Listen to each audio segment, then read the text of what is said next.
जय हिंद। आज हम लोग देखने वाले हैं पीरियोडिक टेबल के बारे में। ठीक है, तो यानी कि पीरियोडिक टेबल जो होता है, सबसे पहले देखिए आवर्त सारणी। किसके बारे में देखने वाले हैं? आवर्त सारणी, यानी कि पीरियोडिक टेबल। पीरियोडिक टेबल, ठीक है। सबसे पहले ये होता क्या है दोस्तों, ये समझिए, ये पीरियोडिक टेबल आखिर क्यों इसकी ज़रूरत पड़े। हम लोग जानते हैं कि वर्तमान में कुल 118 तत्वों से 118 तत्वों की खोज हो चुकी है ना।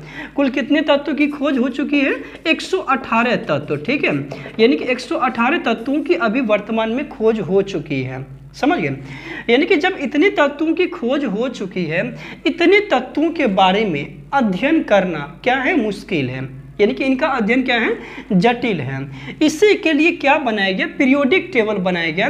पीरियोडिक टेबल में वैसे तत्वों को रखा गया जिनमें, जैसे कि वर्ग वन, यानी कि वर्ग वन रखा गया। वर्ग वन में वो रखा गया जिनके गुण जो है ना, अन्य तत्वों के गुणों से क्या होते हैं? मेल खाते हैं। उसी प्रकार वर्ग टू बनाएगा। वर्ग टू में वही तत्व रखा जाएगा, यदि एक तत्वों के गुणों का अध्ययन हम लोग कर लिए तो सेम वही प्रॉपर्टी जो है सब एलिमेंट पे लागू होगा। इसीलिए दोस्तों ये पीरियोडिक टेबल बनाया गया। ठीक है, पीरियोडिक टेबल क्यों बनाया गया ये तो समझ गए। अब यहाँ पे देखिए, पीरियोडिक टेबल के संबंध में सबसे पहले आया था डोबे-रेनर का नियम। किसका नियम हम लोग देखने वाले हैं? डोबे-रेनर का नियम देखने वाले हैं। सबसे पहले देखिएगा, डोबे-रेनर का नियम है। डोबे-रेनर का नियम है, यानी कि देखिए इन्होंने क्या बोला। सबसे पहले आप इसके पहले वाले वीडियो में हम परमाणु द्रव्यमान के बारे में, जो इलेक्ट्रॉनिक कॉन्फ़िगरेशन के बारे में, इन सबों के बारे में हम समझा चुके हैं। तो अभी हम लोग देखते हैं डोबे-रेनर का नियम। इन्होंने क्या बोला? सबसे पहले, यदि तत्वों को बढ़ते हुए परमाणु द्रव्यमान के क्रम में सजाया जाए। किसके क्रम में? बढ़ते हुए परमाणु द्रव्यमान के क्रम में सजाया जाए। लिखते हैं, यदि तत्व को बढ़ते परमाणु द्रव्यमान के क्रम में सजाया जाए, ठीक है।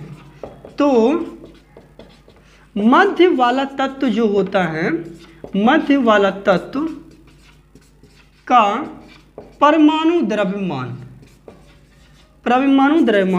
अन्य दो तत्वों के परमाणु द्रव्यमान के बराबर होंगे। समझिएगा दोस्तों, अन्य दो तत्वों के परमाणु द्रव्यमान के औसत के बराबर होंगे। ये सबसे पहले बोला गया, समझिएगा ध्यान से। डोबे-रेनर का तिर्यक नियम क्या बोला गया? इसमें इन्होंने क्या दिया? तिर्यक नियम दिया था। इन्होंने सबसे पहले क्या बोला? यदि तत्वों को बढ़ते परमाणु द्रव्यमान के क्रम में, किसके क्रम में? एटॉमिक मास के सीक्वेंस में सजाया जाए, तो जो मिडिल वाला एलिमेंट होगा ना, मिडिल वाला जो एलिमेंट होगा, अन्य दो जो एलिमेंट होंगे उसके क्या होंगे? एवरेज के क्या होगा? ये बराबर होगा। तो पहले समझिए क्या बोल रहा है ये। यानी कि इसमें डोबे-रेनर के द्वारा जो है तीन तत्वों का एक सेट बनाया गया। कितने तत्वों का? 3 तत्वों का क्या बनाया गया? एक सेट बनाया गया। उसको परमाणु द्रव्यमान के क्रम में क्या किया गया? सजाया गया। तो सबसे पहले हम लोग लेते हैं, कैल्शियम ले लिए, स्ट्रोंशियम ले लिए, और क्या ले लिए? बेरियम ले लिए। ठीक है, कैल्शियम ले लिए, स्ट्रोंशियम ले लिए, बेरियम ले लिए। कैल्शियम की परमाणु संख्या द्रव्यमान कितना है? 40 है। स्ट्रोंशियम का कितना है? 88 है। उसी प्रकार बेरियम का कितना है? 137 है। समझिएगा ध्यान से। सबसे पहले हम क्या बोले? Calcium, strontium, barium. हम क्या बोले? बढ़ते हुए परमाणु द्रव्यमान। ये परमाणु द्रव्यमान है, यहाँ 40 है, यहाँ 88 है, यहाँ क्या है? 137। ठीक है, यदि बढ़ते हुए परमाणु द्रव्यमान के क्रम में सजाया जाए, तो क्या बोला गया, जो मिडिल वाला एलिमेंट है, मिडिल वाला एलिमेंट क्या है, स्ट्रोंशियम है ना। स्ट्रोंशियम जो है इसका एटॉमिक मास कितना है दोस्तों, 88 है। क्या बोले, अन्य दो तत्वों के परमाणु द्रव्यमान के औसत के क्या होते हैं, बराबर होते हैं। तो अन्य दो एलिमेंट क्या है, 40 प्लस 137। आप एवरेज का मतलब जानते हैं, एवरेज का मतलब होता है टोटल जो नंबर दिया रहता है उसको जोड़ देना है और बटे में क्या है, जितना नंबर दिया है उससे डिवाइड कर रहे हैं। कितना नंबर 1 और 2 है, तो इसको डिवाइड किससे करेंगे, 2 से करेंगे। तो देखिए ये 88 हो गया, यानी कि इसको जब आप ऐड करते हैं, ये 7 हो गया, ये 7 और ये 7 हो गया, इसको डिवाइड कीजिए, कितना हो रहा है, 8 हो रहा है, ये 8 हो रहा है, ये कितना हो रहा है, 88.5 के लमसम में ये आ रहे हैं। ठीक है, जो एवरेज में किसके बराबर है, 88 के बराबर है। क्या ये चीज समझ में आया। अब हम लोग ध्यान से देखते हैं, यदि तत्वों को, क्या बोल रहे हैं डोबेरेनर का तिर्यक नियम, यदि तत्वों को बढ़ते परमाणु द्रव्यमान के क्रम में सजाया जाए तो मध्य वाला जो एलिमेंट होगा अन्य दो तत्वों के परमाणु द्रव्यमान के क्या होंगे, औसत के बराबर होते हैं। ये है डोबेरेनर का तिर्यक नियम। कौन सा नियम है, डोबेरेनर का तिर्यक नियम है। इसमें आपसे क्वेश्चन ये नहीं पूछा जाता है कि बताइए डोबेरेनर का तिर्यक नियम क्या है, ये नहीं पूछा जाता है। इसमें यदि आप कंपटीशन का दे रहे हैं एग्जाम, वहां पे डायरेक्ट ये पूछेगा कि बताइए कि 4 ऑप्शन देगा, बताइए कि निम्न में से किसके लिए डोबेरेनर का तिर्यक नियम लागू होता है, ऐसे पूछा जाता है। तो यहां पे देखिए, पहला आप सेट देख लिए, कैल्शियम को देखें, स्ट्रोंशियम के देखें और दूसरा किसको देखें, बेरियम को देख लिए। ये 3 सेट बन गया। फिर हम लोग दूसरा सेट देखते हैं कितना के लिए लागू होता है, ये पहले देख लेते हैं हम लोग।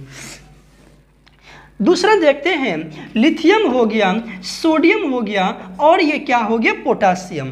लिथियम, सोडियम और पोटासियम।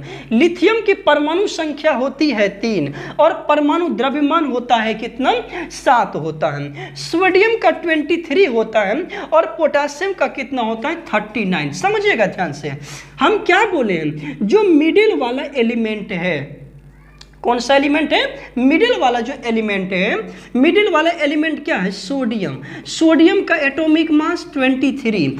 अन्य दो एलिमेंट के मास यानी कि 7 + 39 अपॉन कितना 2, यानी कि 46 अपॉन 2, ये कितना हो गया 23। 23 इक्वल हो गया क्या, यानी कि ये क्या हो गया, डोबेरेनर के तिर्यक नियम के लिए लागू होता है। ये आपका दूसरा सेट हो गया। ठीक है, तीसरा सेट हम लोग देखेंगे दोस्तों। तीसरा सेट हम लोग देखते हैं, ध्यान से देखिएगा।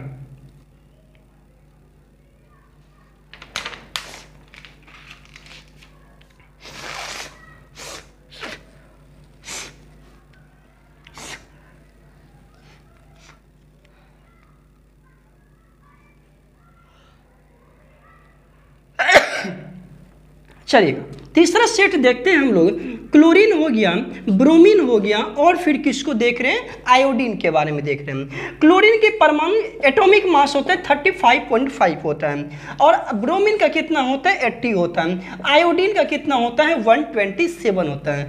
जैसे हम इधर चेक किए हैं ना, वैसे आप इसको भी चेक कर लेना, कर लोगे ना।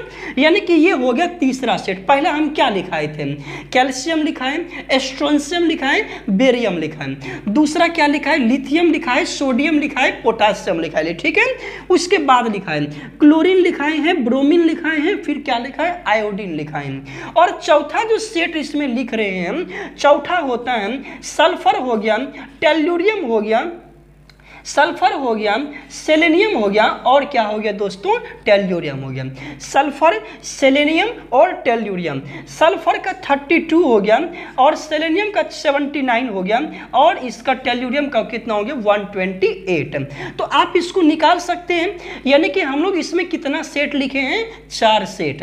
यही 4 सेट आपको इसमें याद रखना है। यही 4 सेट में से कोई एक सेट दे देगा और आपसे पूछेगा कि बताइए कि निम्न में से किसके लिए डोबेरेनर का तिर्यक नियम लागू होता है। ये ग्रुप डी में दोस्तों कई बार इससे क्वेश्चन पूछा गया, कई बार पूछा है। यदि हो तो आप प्रीवियस ईयर जरूर देखा करें क्वेश्चन में, ठीक है ना। तो चलिए दोस्तों, यानी कि हम लोग पहला क्या देखें, कैल्शियम देखें, स्ट्रोंशियम देखें, दूसरा बेरियम को देखें, दूसरा सेट में लिथियम, सोडियम, पोटासियम, तीसरा सेट में क्लोरीन, ब्रोमीन, आयोडीन, ठीक है, और चौथा सेट में सल्फर, सेलेनियम और किसको हम लोग देख लिए दोस्तों, टेल्यूरियम को लिए देख लिए। यही 4 सेट सिर्फ आपको याद रखना है। और कभी कभी ये पूछा जाता है कि डोबेरेनर का जो तिर्यक नियम आया उसका बेस क्या था। उसका बेस था दोस्तों परमाणु द्रव्यमान, एटॉमिक मास को उन्होंने क्या बनाया, बेस बनाया, समझ गए। तो चलिए हम लोग दोस्तों अब दूसरा देखते हैं न्यूलैंड्स के अष्टक नियम। दूसरा नियम देखते हैं न्यूलैंड्स का अष्टक नियम के बारे में। किनके बारे में देख रहे हैं, न्यूलैंड्स के अष्टक नियम के बारे में। न्यूलैंड्स का अष्टक नियम क्या कहता है कि यदि तत्वों को बढ़ते परमाणु द्रव्यमान किसके क्रम में सजा रही है, एटॉमिक मास के सीक्वेंस में सजा रहा है। यदि तत्वों को बढ़ते परमाणु द्रव्यमान के क्रम में सजाया जाए तो जो पहला एलिमेंट होगा ना, पहला एलिमेंट जो होगा उसका जो प्रॉपर्टीज होगा वो 8वें तत्व के जो क्या होंगे, बराबर होंगे। यानी कि क्या बोल रहे हैं, ये सजाया जाए तो 8वें तत्वों का गुण जो है पहले तत्वों के गुण के क्या होंगे दोस्तों, बराबर होंगे। न्यूलैंड्स का अष्टक नियम क्या कर रहे हैं, यदि तत्वों को बढ़ते परमाणु द्रव्यमान के क्रम में सजाया जाए तो 8वें तत्वों का गुण पहले तत्व के गुण के क्या होंगे, बराबर होंगे। ये इसका नियम है। तो सबसे पहले देखिए न्यूलैंड्स का अष्टक नियम जो है कभी कभी ये पूछता है कब दिया गया। न्यूलैंड्स का अष्टक नियम कब दिया गया, 1864 में। कब दिया गया, 1864 में। तो न्यूलैंड्स का अष्टक नियम जो है कब दिया गया, 1864 में। कुल तत्व उस टाइम में कुल तत्व कितना थे दोस्तों, ये 56 था। कुल तत्व कितना था, 56।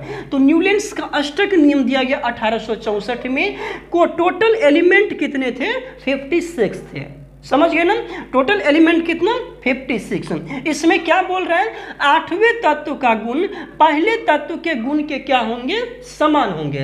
किस प्रकार, जिस प्रकार बोल रहे हैं संगीत का 8वां स्वर पहले तत्व के क्या होते हैं, पहले स्वर के क्या होते हैं, समान। जैसे लिखते हैं सा रे गा मा पा धा नी सा, ठीक है। देखिए यहाँ पे भी सा आ गया, यहाँ पे भी क्या आ गया, सा आ गया।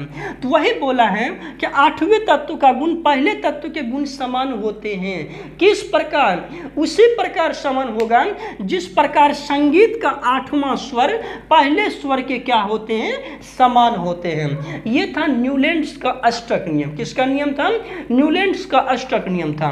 अब इसमें क्या बोला गया, खोज कब हुआ, 1864 में। टोटल एलिमेंट कितने हैं, 56 हैं। ये तो समझ रहे हैं। अब सबसे पहले क्या बोला गया, ये नियम याद रखना है। अब सबसे पहले ये देखिए, इसके तो कुछ अपवाद भी होंगे, कुछ अपवाद भी हैं। जैसे अपवाद में हम देख लेते हैं क्या है। अपवाद में दोस्तों ये बोला जाता है कि इनका जो ये नियम है ना, सिर्फ कैल्शियम तक ही लागू होता है। सिर्फ कहाँ तक लागू होता है, सिर्फ कैल्शियम तक लागू होना। कहाँ तक लागू होना, सिर्फ कैल्शियम तक ही लागू होना। समझ गए। दूसरा कंडीशन दोस्तों, दूसरा कंडीशन है अक्रिय गैस की खोज। अक्रिय गैस की खोज नहीं होना, अक्रिय गैस की खोज नहीं होना, ठीक है। अक्रिय गैस की खोज नहीं होना। इनका ये अनुमान था कि जो हम खोज दिए हैं इसके बाद कोई एलिमेंट की खोज होगा ही नहीं, ऐसा अनुमान था। तो उसके बाद क्या होता है ना, अक्रिय गैस की भी खोज होता है। अक्रिय गैस समझ रहे हैं, जैसे हीलियम है, नियोन है, आर्गन है, क्रिप्टन है और क्या है, जेनोन है। ये सब के सब दोस्तों क्या है, अक्रिय गैस हैं। जेनोन है और फिर क्या है, रेडोन है। यानी कि अक्रिय गैस की संख्या कितनी है, 6 है। Helium, neon, argon, krypton, xenon और रेडोन। इसी को नोबेल गैस भी बोला जाता है। क्या बोलते हैं इसको, नोबेल गैस बोलते हैं। यहीं से कभी कभी कंपटीशन में एक क्वेश्चन पूछा जाता है, ये जो जेनोन देख रहे हैं ना, जेनोन का क्या बोलता है, इसको स्ट्रेंजर गैस भी बोलते हैं। क्या बोलते हैं इसको, स्ट्रेंजर गैस। जेनोन को कौन सा गैस बोलते हैं, स्ट्रेंजर गैस बोलते हैं, ठीक है। जेनोन को हम लोग कौन सा गैस बोलते हैं? Stranger gas. हम लोग जब इसमें आए हैं तो यानी कि सबसे हल्की अक्रिय गैस कौन सी है? हीलियम है। इसके लिए कभी कभी देखिएगा गुब्बारे में जो है ना हीलियम गैस ही भरा जाता है। क्यों भरा जाता है? क्योंकि सबसे हल्का जो गैस है वो हाइड्रोजन है, लेकिन फिर भी भरा कौन जाता है? हीलियम। क्यों भरा जाता है? इसलिए भरा जाता है कि हीलियम क्या है, किसी भी गैस से रिएक्शन नहीं करता है, ठीक है, इसीलिए। उसके बाद आर्गन जो आप देख रहे हैं, आर्गन का यूज दोस्तों कहाँ पे होता है? बल्ब में होता है। कहाँ पे होता है? बल्ब में। और नियोन जो देख रहे हैं इनका भी यूज कहाँ पे होता है? बल्ब में होता है। और रेडोन जो है दोस्तों ये सबसे भारी गैस है। रेडोन क्या है? सबसे भारी गैस है, समझ गए। आर्गन का परसेंटेज कभी कभी पूछता है, तो आर्गन का परसेंटेज कितना है? 0.93% पाया जाता है। कितना परसेंट? 0.93%। हम जितने भी फैक्ट हो सकते थे अक्रिय गैस से, नोबेल गैस से, उसको डिस्कस किए। क्या क्या बोले हम अभी? सबसे पहले नोबेल गैस कितने हैं? 6 हैं। Helium, neon, argon, krypton, xenon, radon, ये तो देख लिए। सबसे पहले जेनोन को हम लोग कौन सा गैस बोलते हैं? स्ट्रेंजर गैस बोलते हैं। सबसे हल्की अक्रिय गैस कौन सी है? हीलियम है। सबसे भारी अक्रिय गैस कौन सी है? रेडोन है। उसके बाद यानी कि इलेक्ट्रिक बल्ब जो होते हैं उसमें किस गैस का प्रयोग होते हैं? आर्गन का प्रयोग होता है। और किसका प्रयोग होता है? नियोन का प्रयोग होता है। और ये दोस्तों यहाँ पे हम लोग देखते हैं सबसे भारी गैस कौन सी है? रेडोन गैस है। प्रयोगशाला में पाए जाने वायुमंडल में पाए जाने वाला गैस कौन सा है? आर्गन है। कितना परसेंट है? 0.93%। ये जितना भी फैक्ट इससे बन सकते थे हम लोग सभी को देखें। अपवाद में हम क्या देख रहे हैं? सिर्फ ये कैल्शियम तक ही क्या होते हैं? लागू होते हैं। दूसरा क्या बोला गया? अक्रिय गैस की इनके टाइम में खोज नहीं हुआ। तो अक्रिय गैस की खोज इनके टाइम में नहीं हुआ था। इन्होंने क्या किया दोस्तों? इन्होंने सिर्फ अपनी भविष्यवाणी किया था कि केवल 56 ही तत्वों की खोज होगी, लेकिन आगे चल के जब अन्य एलिमेंट की खोज हुआ तो इनकी भविष्यवाणी क्या हो गया? गलत साबित हो गया, ठीक है, जिसके चलते ये नियम क्या हो गए? फेल हो गए। उसके बाद क्या बोला जा रहा है? न्यूलैंड्स ने जो सारणी बनाई थी, ठीक है, न्यूलैंड्स ने जो सारणी बनाई थी उनमें कुछ एलिमेंट ऐसे थे जो उनके गुण क्या होते थे? समान नहीं होते थे। जैसे अपवाद में आप ये भी चीज़ याद रखना, जैसे दोस्तों जैसे फास्फोरस हो गया, फास्फोरस और मैग्नीज, फास्फोरस मैग्नीज ये पहला सेट हो गया, ठीक है, फास्फोरस मैग्नीज पहला सेट है। दूसरा सेट है क्रोमियम और एल्युमिनियम, ये दूसरा सेट हो गया। तीसरा सेट इसी में से याद रखना है सल्फर और लोहा को। किसको याद रखना है? सल्फर और लोहा को। समझ लीजिए ध्यान से। यदि आपसे कभी कभी ऐसा क्वेश्चन पूछेगा न्यूलैंड्स का नियम, न्यूलैंड्स का जो अष्टक नियम है ये किसके लिए लागू नहीं होता है, तो यहाँ पे ये सेट आपको दे देगा, फास्फोरस और मैग्नीज दे देगा, क्रोमियम और एल्युमिनियम दे देगा, वही सल्फर और क्या दे देगा? लोहा दे देगा। तो दोस्तों इसके लिए जो है ना ये लागू नहीं होता है। किसके किसके लिए? फास्फोरस मैग्नीज, सल्फर लोहा, aluminium chromium, aluminium chromium, phosphorus manganese और एल्युमिनियम क्या? क्रोमियम हो गया, फिर सल्फर और लोहा, इनके लिए ये क्या होते हैं? लागू नहीं होते हैं। तो हम लोग अभी क्या देखें न्यूलैंड्स के अष्टक नियम के बारे में ध्यान से एक बार समझ लीजिए। इन्होंने सबसे पहले किसको अपना बेस बनाया? तो इन्होंने अपना बेस बनाया परमाणु द्रव्यमान को। किसको बनाया? एटॉमिक मास को। उसके बाद क्या बोला? इन्होंने एटॉमिक मास के क्रम में सबसे पहले सजाया, बढ़ते क्रम में इसको सजाया। फिर क्या बोला? जो 8वें तत्व का गुण होगा वे पहले तत्व के गुण के क्या होंगे? समान होंगे। यही बोला। किस प्रकार? उसी प्रकार जिस प्रकार संगीत का 8वां स्वर पहले स्वर के क्या होते हैं? समान होते हैं। तो संगीत का 8वां स्वर जानते हैं कि नहीं जानते हैं? सा रे गा मा पा धा नी सा। तो यानी कि सा यहाँ पे भी है और सा यहाँ पे भी है, तो ये समान है कि नहीं? इसी प्रकार इन्होंने बताया। जब ये बताइए नियम कब दिया दोस्तों, 1864 में दिया। टोटल कितने एलिमेंट की खोज हुआ, 56 एलिमेंट की। अपवाद की यदि हम बात करें, अपवाद में बोला जाता है कि इनका नियम सबसे सिर्फ कैल्शियम तक ही लागू होता है। दूसरा प्रॉपर्टी, इन्होंने भविष्यवाणी किया था केवल 56 ही तत्वों की खोज होगी, लेकिन आगे चल के किसकी खोज हुआ, अक्रिय गैसों की भी खोज हुआ ना। इसके बारे में हम हर एक चीज आपको बताएं। फिर यहाँ पे क्या बोले, यानी कि बोला कुछ एलिमेंट ऐसे हैं जिनके लिए भी लागू नहीं होते, जैसे फास्फोरस मैग्नीज के लिए, एल्युमिनियम क्रोमियम के लिए, लोहा और सल्फर के लिए। ये चीज याद रखिएगा। चलिए आगे हम लोग चलते हैं मेंडलीव के नियम की तरफ।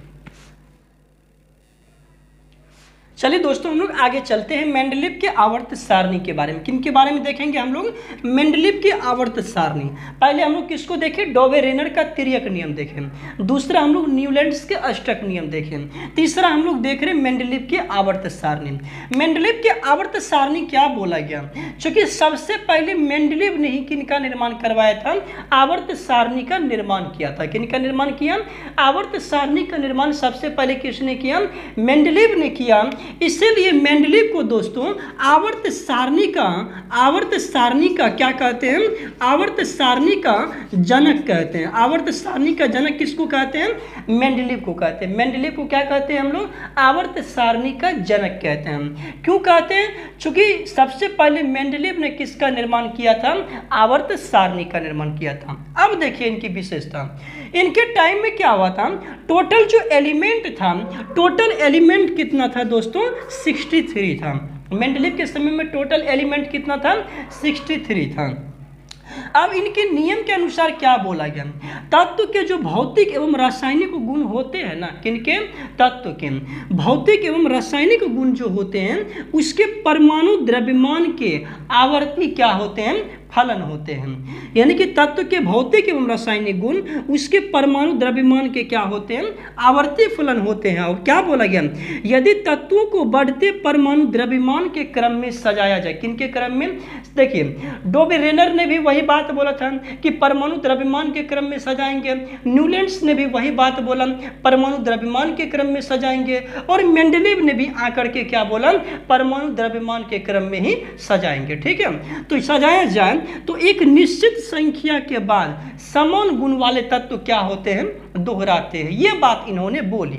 अब सबसे पहले देखिए टोटल एलिमेंट तो 63 है। इनके टाइम में क्या हुआ था, इनके टाइम में भी अक्रिय गैस की खोज नहीं हुई थी। अक्रिय गैस जो है, अक्रिय गैस की खोज नहीं हुई थी।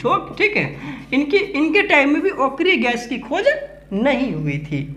दूसरी बात, और अक्रिय गैस की जब खोज हुआ तो इनको रखा गया दोस्तों शून्य वर्ग में। किस में रखा गया, शून्य वर्ग में। फिलहाल हम लोग इसको मिटा देते हैं। ठीक है, इनके बारे में देखते हैं हम लोग कुछ फैक्ट। अब सबसे पहला फैक्ट हम क्या देखेंगे, समझिएगा।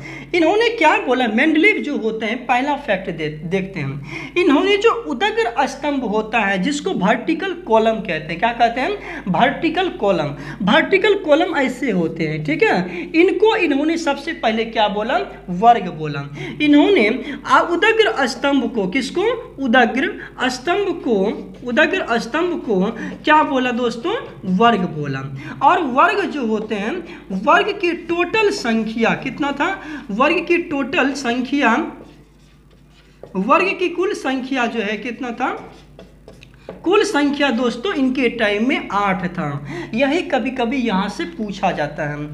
आवर्त सारणी के उदग्र स्तंभ यानी कि वर्टिकल कॉलम को हम लोग क्या कहते हैं, वर्ग कहते हैं। मेंडलीव के समय में टोटल कितने वर्ग थे, 8 वर्ग थे। आवर्त कितने थे, और यही दोस्तों जो ये जो ऐसे खींचा जाता है ना, इसको हम लोग बोलते हैं आवर्त। इसको क्या बोलते हैं, आवर्त। यानी कि इनके टाइम में उदग्र स्तंभ को वर्ग बोला गया और क्षैतिज स्तंभ को क्या बोलते हैं, क्षैतिज स्तंभ। समझिएगा, क्षैतिज स्तंभ को क्या बोला गया, स्तंभ को आवर्त बोला गया। क्या बोला गया, आवर्त कहते हैं, यानी कि आवर्त कहते हैं। और आवर्त की टोटल संख्या इन्होंने कितना बताया, 7 बताया। ठीक है। और ये जो वर्ग देख रहे हैं आप, इन्होंने वर्ग को किस क्रम में लिखा था? इन्होंने वर्ग को रोमन लिपि में लिखा था। किस लिपि में? रोमन लिपि में लिखा था। ऐसे 1 2 3 4 रोमन लिपि जानते हैं ना, 1 2 3 4 इस सीक्वेंस में इन्होंने इसको लिखा था। अब देखिए सबसे पहले ये जो है, ये जब इस सीक्वेंस में इन्होंने लिखा, इन्होंने क्या बोला? इनके टाइम में जैसे 1 लिखा है ना, जैसे देखिएगा ये हम एक सीक्वेंस बनाते हैं, ये हम ऐसा सीक्वेंस बना लेते हैं, ठीक है। जैसे ये ए हो गया, इसी को हम लोग ए बोलते हैं, ठीक है। इसको हम लोग क्या बोलते हैं? 2 बोलते हैं। इसको क्या बोला? 1A बोला गया, और इसी को क्या बोला गया? 1B। यानी कि जो है प्रत्येक वर्ग जो था उसको उपवर्ग में डिवाइड किया इन्होंने। कितने उपवर्ग में? 2 उपवर्ग में। वही 1A है, 1B है, और इसी को दोस्तों 2A और इसी को क्या लिखा इन्होंने? 2B लिखा, ठीक है। 2A 2B, 1A 1B, 3A 3B, 4A 4B, ऐसे इन्होंने क्या किया? इसको सजाया। इस सीक्वेंस में इन्होंने क्या किया? सजाया। जब इस सीक्वेंस में इन्होंने सजाया तो सबसे पहले हम लोग देखते हैं इनके बारे में, ठीक है। अब जैसे देखिए इनको किस क्रम में सजाया है? टोटल कितना वर्ग था? 8 गो वर्ग था ना जो। तो सबसे पहले देखिए यहाँ पे, ये आपका हो गया पहला वर्ग, समझिएगा। ये हो गया 1, ये हो गया 2, ये हो गया 3, और ये हो गया आपका 4। चलिए 4 तक हम लोग फिलहाल लेते हैं। यानी कि यहाँ पे देखिए सबको क्या बांटा इन्होंने? 2 उपवर्ग में बांटा। तो इसको हम लोग क्या बोलेंगे बताइए? इसी को हम लोग क्या बोलेंगे? 1A, इसको बोलेंगे 1B, इसी को बोलेंगे 2A, इसी को बोलेंगे 2B, इसको बोलेंगे 3A, इसको बोलेंगे 3B, ठीक है। इसको बोलेंगे हम लोग 4A, और इसको हम लोग क्या बोलेंगे? 4B, ठीक है। इस सीक्वेंस में इन्होंने इसको सजाया। तो यानी कि हम लोग देखते हैं, और इनके टाइम में अक्रिय गैस की खोज नहीं हुआ था। इसके लिए इन्होंने एक अलग से शून्य वर्ग बनाया था। कौन सा वर्ग? शून्य वर्ग, जिसमें अक्रिय गैस को रखा गया। अब यहाँ पे देखिए, ये जो 1A है, 1A में इन्होंने सोडियम लिथियम पोटासियम सीजियम को रखा। किसको रखा? सोडियम, लिथियम, पोटासियम और सीजियम को रखा। दूसरा 1B जो है कॉपर, Ag और Au, कॉपर, Ag और Au को रखा, ठीक है। दूसरा जो है, तीसरा जो है, इन्होंने इसमें बेरिलियम, कैल्शियम और किसको? मैग्नीशियम को रखा। और फिर उसके बाद ऑक्सीजन, सल्फर, सेलेनियम और किसको रखा? टेल्यूरियम को लिखा। समझिएगा यहाँ पे, इसको यहाँ पे उठा करके इन्होंने रखा था। ये कहाँ पे रखा था? ऑक्सीजन, सल्फर, सेलेनियम, टेल्यूरियम में। ध्यान से समझिएगा। सबसे पहले ये जो 1A वर्ग देख रहे हैं, 1A में किसको किसको रखा? सोडियम को, लिथियम को, पोटासियम को और किसको? सीजियम को रखा। इसको क्या बोला इन्होंने? धातु बोला। क्या बोला इसको? धातु। इसको इन्होंने क्या बोला? धातु बोला। समझिएगा ध्यान से भी, इसको इन्होंने बोला धातु।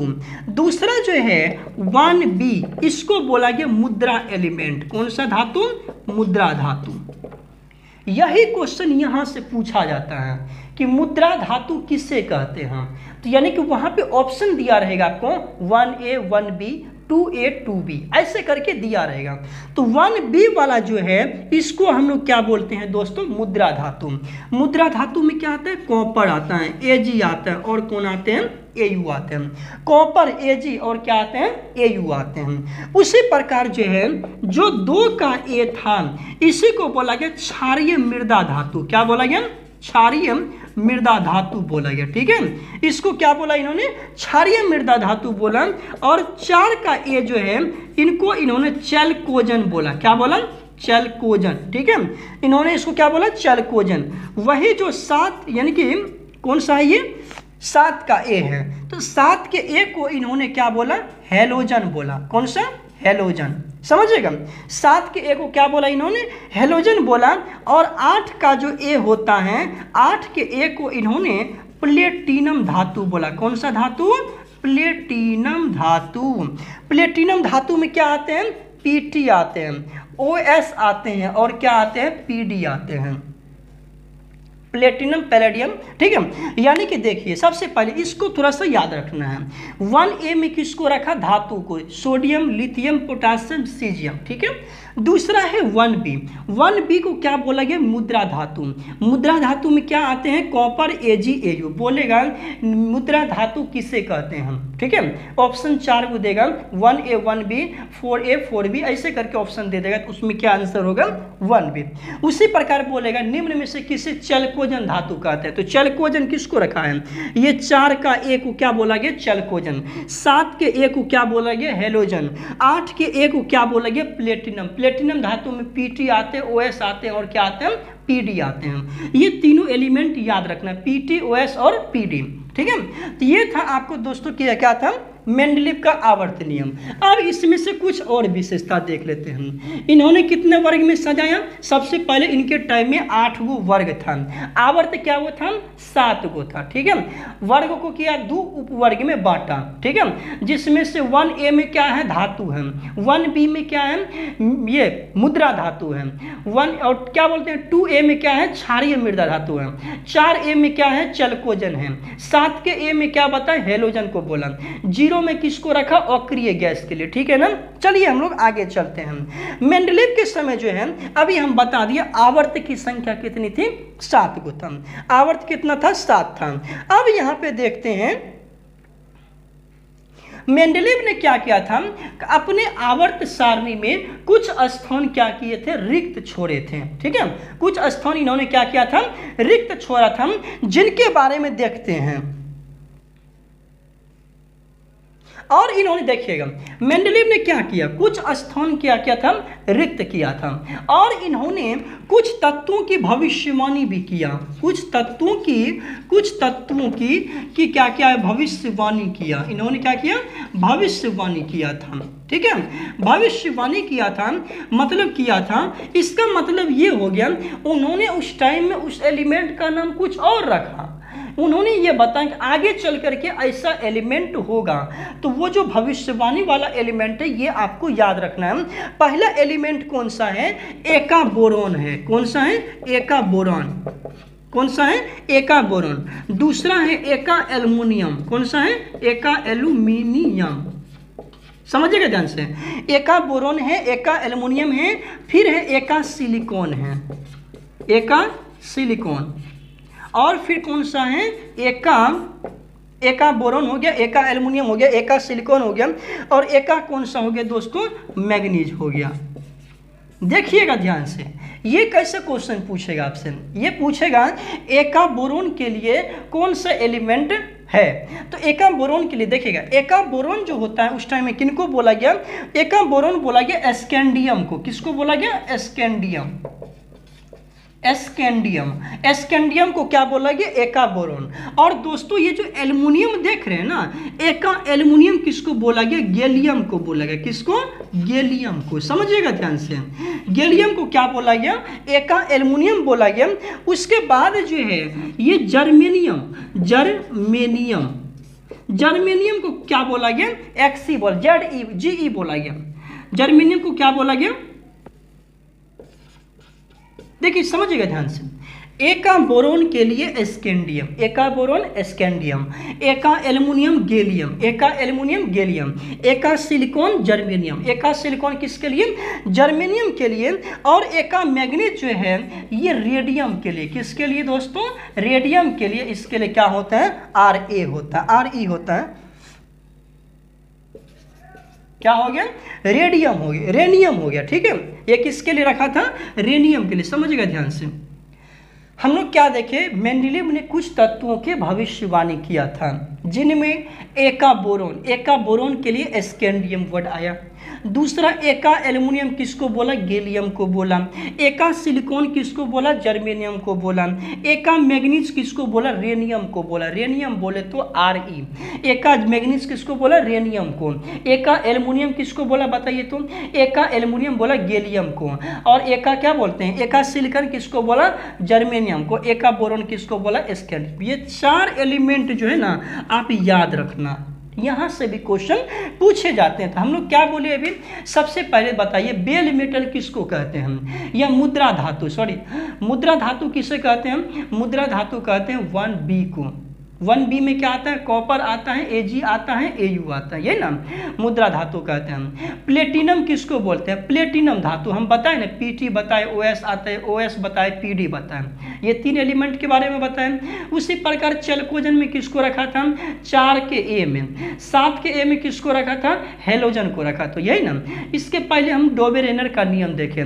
डोबेरेनर के नियम में हम लोग क्या देखें, वो किस किस एलिमेंट के लिए लागू होता है। 4 को ग्रुप बताए थे आपको हम, 4 में 3-3 सेट था। पहला सेट में क्या था दोस्तों, कैल्शियम था, स्ट्रोंशियम था, और क्या था, बेरियम था, ये ना। दूसरा था sodium potassium lithium, lithium sodium potassium था। और उसके बाद हम क्या बताएं, उसके बाद देखिएगा, यानी कि हम लोग 4 सेट बताए थे। फिर उसके बाद हम लोग देखे न्यूलैंड्स के अष्टक नियम। न्यूलैंड्स के अष्टक नियम हम देखे यहाँ पे, संगीत का 8वां स्वर पहले स्वर के समान होता है, इसके संबंध में इन्होंने बताया।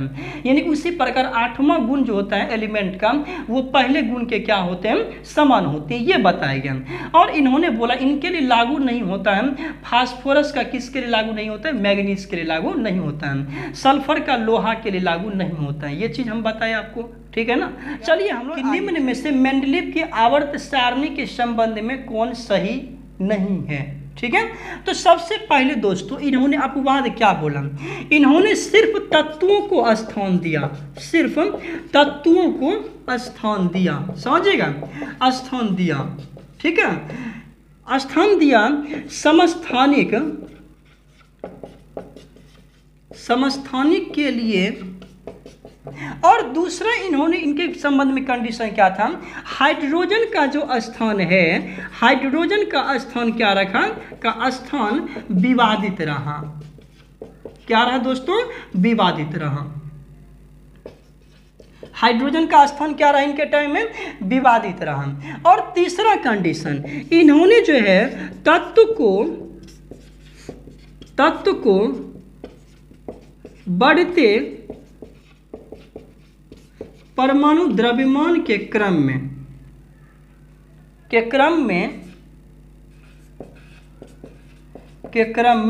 रखा, ठीक है। तत्व को किसके क्रम में रखा, बढ़ते परमाणु द्रव्यमान के क्रम में रखा। इन्होंने क्या बोला दोस्तों, सिर्फ तत्वों को स्थान दिया, किसको स्थान दिया, सिर्फ एलिमेंट को, सिर्फ तत्वों को स्थान दिया। इन्होंने समस्थानिक के लिए कोई भी स्थान निश्चित नहीं किया, नंबर 1। दूसरा इन्होंने क्या इनके बारे में क्या बोला जा रहा है, इन्होंने हाइड्रोजन का स्थान निश्चित नहीं किया, यानी कि हाइड्रोजन का स्थान इनके टाइम में क्या रहा, विवादित रहा। तीसरा कंडीशन क्या बोला जा रहा है कि तत्वों को इन्होंने बढ़ते परमाणु द्रव्यमान के क्रम में रखा, किनके क्रम में रखा, बढ़ते परमाणु द्रव्यमान के क्रम में रखा। और चौथा इनके बारे में क्या बोला जा रहा है कि जो समान गुण वाले तत्व थे ना, जो समान गुण वाले तत्व थे उनको इन्होंने अलग अलग वर्ग में रख दिया, ठीक है। जो समान गुण वाले तत्व थे उनको इन्होंने क्या रख दिया, अलग अलग वर्ग में रख दिया। जैसे लागू किसके लिए हो रहा है, कॉपर और पारा के लिए, किसके लिए, कॉपर और पारा, ये दोनों गुण में समान हैं। उसके बाद चांदी और थैलियम के लिए ये दोनों समान हैं। सोना और प्लेटिनम के लिए ये भी दोनों गुण समान हैं। यानी कि इन सब तत्वों को जो है अलग अलग स्थान पे क्या किया, इन्होंने रखा, ठीक है। और चौथा इन्होंने, पांचवा कंडीशन इनके बारे में क्या होता है कि इन्होंने जो है ना एक एक वर्ग में जो होते हैं 3-3 तत्वों का सेट बना दिया। कितना सेट बना दिया, 3-3 तत्वों का सेट बना दिया, जिसके चलते आवर्त सारणी में क्या हो गई, अनियमितता उत्पन्न हो गई, ठीक है। ये दोस्तों इनका अपवाद था। तो हम लोग आज किनके बारे में देखें, डोबेरेनर का तिर्यक नियम देखें। दूसरा क्या देखें, न्यूलैंड्स का अष्टक नियम देखें। चौथा हम लोग क्या देखें दोस्तों, मेंडलीव का आवर्त नियम देखें। आवर्त सारणी का जनक किनको कहते हैं, मेंडलीव को। मेंडलीव के समय टोटल कितने एलिमेंट थे, 63 एलिमेंट थे। और दूसरा जो हम लोग न्यूलैंड्स के समय कितने एलिमेंट थे? 56 एलिमेंट थे। उन्होंने कब खोज किया? 1856 में। कब किया था? 1864 में इनकी खोज किया। तो इस प्रकार से ये जो है ये तीनों एलिमेंट क्या होते हैं, तीनों नियम क्या होते हैं, आप देख चुके हैं। अगला जो होगा दोस्तों, अगला जो हम लोग पार्ट 2 आएगा उस समय हम लोग देखने वाले हैं आधुनिक आवर्त नियम के बारे में। किनके बारे में? आधुनिक आवर्त नियम के बारे में। समझिएगा, हम लोग उसमें किनको देखेंगे? आधुनिक आवर्त नियम, जिसको मॉडर्न पीरियोडिक टेबल कहते हैं। और ये दिया किसने? मोसले ने दिया। यहीं से दोस्तों अभी जो हम लोग पढ़ते हैं, जो भी पीरियोडिक टेबल पढ़ते हैं, वो सब के सब मॉडर्न पीरियोडिक टेबल ही है। ठीक है, उनके बारे में हम लोग पूरा गहरा से अध्ययन करेंगे दूसरे वीडियो में। ठीक है, यदि दोस्तों वीडियो अच्छा लगे तो लाइक करें, कमेंट करें, शेयर करें। जय